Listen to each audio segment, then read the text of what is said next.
ሶስታችሁ አሁን እዚህ ይህን ውይይት ከመጀመራችን በፊት አንዳችሁ ከሌላችሁ ጋር በጣም የምትተዋወቁት እየተተራረባችሁ እንደ ጓደኛ፣ ሌሎቻችሁ ደግሞ እየቀለዳችሁ አራታችንም ስናወጋ ነበር። የተለያየ የፖለቲካ ዓላማ ነው ያላችሁ፣ የተለያየ የፖለቲካ ፓርቲ አባላት ናችሁ።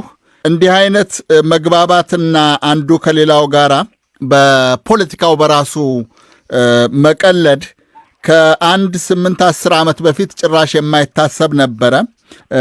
እንዲህ አይነት ለውጥ እያየን ነው። በተለይ አቶ ሙላቱ ላነሱት ትንሽ የመግባባትና ያንተም ሀገር ነች የኔም ሀገር ነች የማለት ነገር የሚታይ ይመስላል። ነገር ግን የዛኑ ያክል አሁን ኢትዮጵያ ጦርነት ውስጥ ነች። በብዙ ሺህ የሚቆጠሩ ሰዎች ተገለውባታል። በሚሊዮን የሚቆጠር ሕዝብ ተፈናቅሏል። ሴቶች ተደፍረዋል። ሀብት ንብረት ወድሟል። አቶ ሙላቱ እርስዎ ነዎት የሚጀምሩልኝ። ኢትዮጵያ በአሁኑ ወቅት በእርዳታ ፈላጊ ብዛት ከአፍጋኒስታን ቀጥላ ሁለተኛዋ ነች ከዓለም።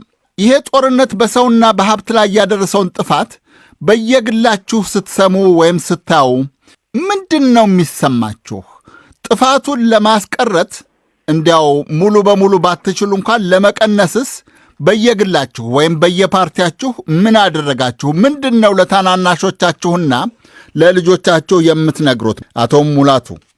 በጣም ጥሩ ነው፣ አመሰግናለሁ። ጥሩ ጥያቄ ነው። የኦሮሞ ፌዴራሊስት ኮንግረስ ከጦርነቱ በፊት በተቻለ መጠን በመነጋገር በመወያየት ፈርጀ ብዙ የሆነ የሀገሪቷን ችግር በማንግባባባቸው ጉዳዮች ላይ ተወያይተን በምንግባባባቸው ጉዳዮች ደግሞ ተወያይተን ለመስራት እንድንችል ይህንን ሐሳብ ሁልጊዜ እናቀርባለን። መግለጫም ስንሰጥ እንግዲህ ሁለቱ ጓደኞቼ በየጊዜው የሚያዩትና የሚሰሙት ጉዳይ ነው። አቶ ነጋሽም ቢሆን ከሚዲያ የምታገኝ ይመስለኛል። ጦርነቱ ከመጀመሩ በፊት የዚህ ጦርነት ወዴት እንደሚያደርሰን በዚህ ባለፈው በ30 ዓመቱ ኤርትራ ተገንጥላ ሄዳለች። አሁን ደግሞ በሚቀጥለው ይሄንንም ሌላ አካል ልናስገነጥል እንችል ይሆናል። ጥያቄ ወደዛ ሊሄድ ይችላል።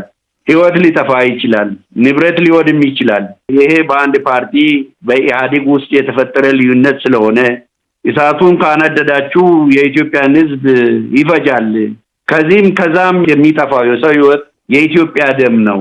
ከጦርነቱ በኋላም አሸናፊና ተሸናፊ አይታወቅም።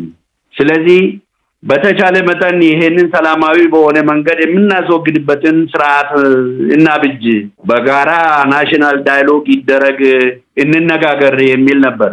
ወዳጄ ሙሉጌታ አበበ አሁን ቅድም የሚናገራቸው ነገሮች ሁሉ አንደኛው ፌክ ነው። ይሄም መግባባት ስላቃተን ነው። ቁጭ ብሎ መነጋገርን ስላቃተን ነው። ጦርነቱ በከፍተኛ ደረጃ እሳት እየነደደ ህይወት እየጠፋ ንብረት እየወደመ ያለው። በዛሬው ዕለት በዚህ ሰዓት ጦርነቱ ቢቆም ንብረት እናተርፋለን፣ ህይወትን እንታደጋለን የሚል ግምት ነው ያለ ፓርቲ።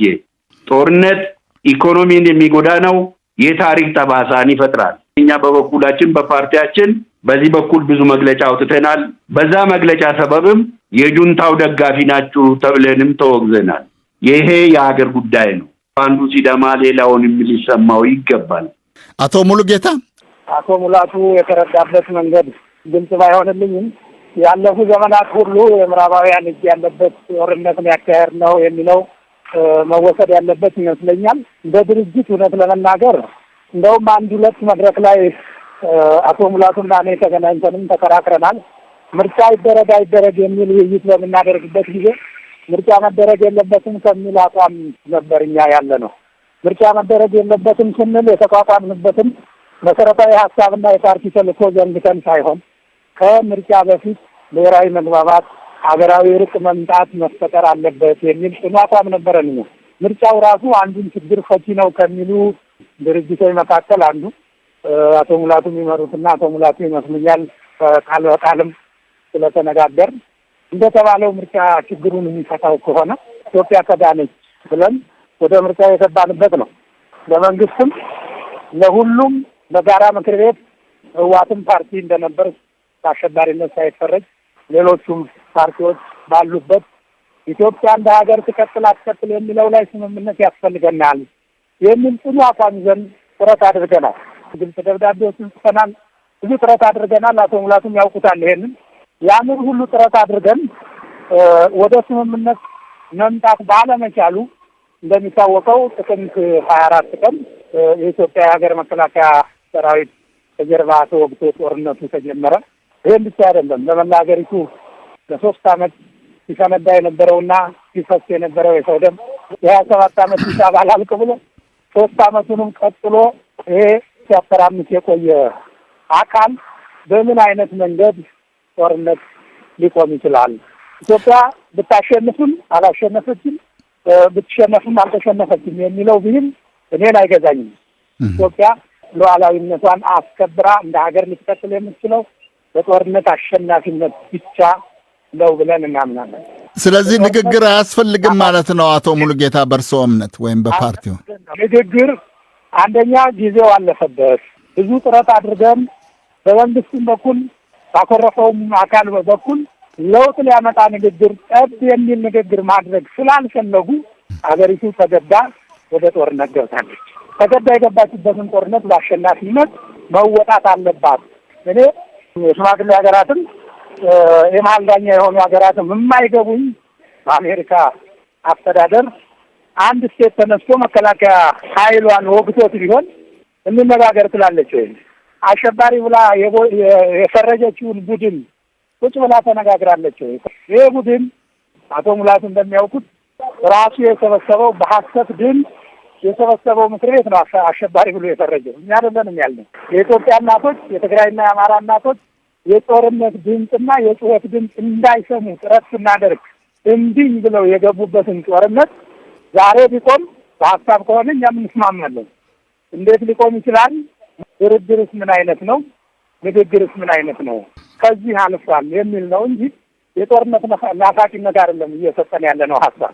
አቶ ኃይሉ የወያኔ ስርዓት ተገርስሶ የኢትዮጵያ የፖለቲካል ምህዳር ወደ ውይይትና ወደ ፉክክር ይባል ተብሎ በትጥቅም ከትጥቅ ውጭም የሚንቀሳቀሱ የኢትዮጵያ ፖለቲካ ኃይሎች ወደ ሀገር እንዲገቡ ያደረገው የለውጡ መንግስት ነው። ለ27 ዓመት ኢትዮጵያን በብቸኝነት ሲገዛ የነበረው በህወሓት የበላይነት የሚመራው ኢህአዴግ ተገርስሶና አዲስ የለውጥ ኃይልና አዲስ የፖለቲካ ድርጅት ብልጽግና ሲመሰረት ለሁሉም ኢትዮጵያውያን ምቹ የሆነና በሀሳብ የሚከራከሩባት ኢትዮጵያ እንድትፈጠር ነበረ ውጥናችንና አካሄዳችን። ነገር ግን አሁን አሸባሪው ህወሓት ኢትዮጵያን እኔ በበላይነት ካልገዛው ትበተን የሚል አቋም ይዞ ለጦርነት ሲዘጋጅ የነበረ ነው። መንግስት ብዙ ጥረቶችን አድርጓል። አቶ ሙላቱ አሁን እንዳሉ ሳይሆን የአቶ ሙላቱ ፓርቲና አመራሮቹ መንግስት ፈሪ ነው፣ ህወሓትን ይፈራል እስከ ማለትና መንግስትን እንደ በፈሪነት ሲፈርጁ የነበሩት የእነሱ አመራሮች ነበሩ ማለት ነው። አሁን የሰላም ጠበቃ ሆኖ በሚያወጡት አንዳንድ መግለጫዎች በሚያወጡት የሚመጻደቁ ሳይሆን ይሄኛው ሁኔታ እንዳይፈጠር የሀገር ሽማግሌዎች፣ የሃይማኖት አባቶች፣ ታዋቂ ግለሰቦች ምልጃ ተኪዶ የብልጽግና አካል እንዲሆኑ ለ27 ዓመት ደግሞ ኢትዮጵያን የዘረፉበትን የኢትዮጵያ ህዝብ ይቅር ብለው አብሮ የመኖሩን መንገድ ያመቻቸና በይቅርታ የመሻገር ትልቅ እድል ሰጥቶቸው ነበር ማለት ነው። ይሄን እምቢ ብሎ ነው እንግዲህ በተለያዩ የአገሪቱ ክፍል ብሔር ከብሔር የማጋጨት፣ ሃይማኖት ከሃይማኖት የማጋጨት ጥረቶች የቅርብ ትዝታችን ናቸው። የጁንታው አመራሮች ከግብፅም ጭምር ቀጠናውን የማተራመስ ሴራ ውስጥ እንደገቡ በግላጭ የተናገሩበትና የሉዓላዊነታችን መገለጫና ጠባቂ የሆነ ለ20 ዓመት ደግሞ ትግራይን በተለየ ሲጠብቅ የነበረ አንበጣ ሲያባርር ትምህርት ቤት ክሊኒክ ሲገነባ የነበረውን የሀገር መከላከያ ሰራዊት ሁሉ አይጠቁም። ካጠቁም በኋላ የኢትዮጵያን ህዝብ ሞራል ለመስበር ብሎ በ45 ደቂቃ ውስጥ በተን ነው ብሎ የተናገሩት እነሱ ናቸው ማለት ነው። ስለዚህ ያላረግነው ጥረት የለም፣ ያላክነው ምልጃ የለም በሰላም እንዲፈታ።